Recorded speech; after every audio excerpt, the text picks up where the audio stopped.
Hapon mga choy, og pagkamanagkaon, nagsabot mi nga mao to sa bukid. Ka-excited sa mga uncle magtug bukid, nakasiyaw sa gahat.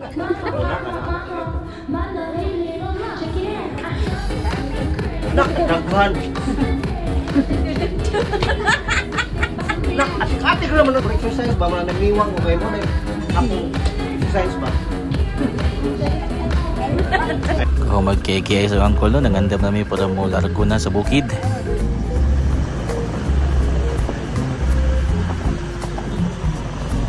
Og pila na ka minuto no, naabot namin sa ibabaw sa bukid.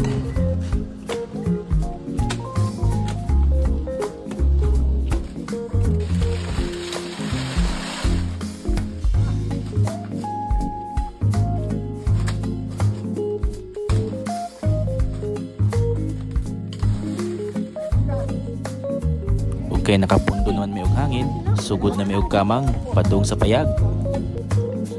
Og diri guys, wala may gi-orient nga bakilid man day kaayo ang kianan padung sa payag.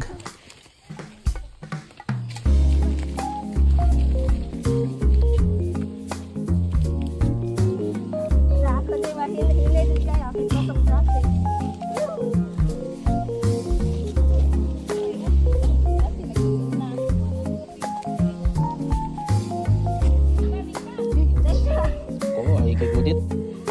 Slide ko, dito na slide din niya. Magwan-ungan? Oh, likod na makadala. Magubad ko kung magamit. Okay na po.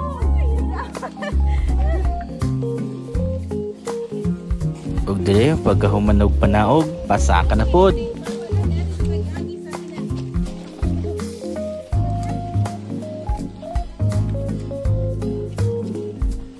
Grabe na ang hangos na mga choy.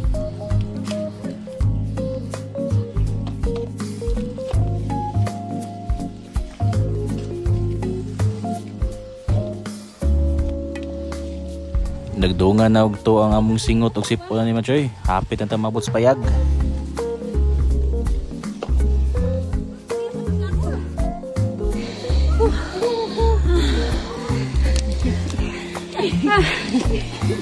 Labot ang ilong og ilong. Og sa dihay na tilawan na namo ang lasa sa sipon ug ang singot, naabot na gid mi sa payag. Og mao ni no ang view sa payag sa Hong Lolo. Og sa next video makita-kita ta kay magkuha mi og tilapia para mong kilawon.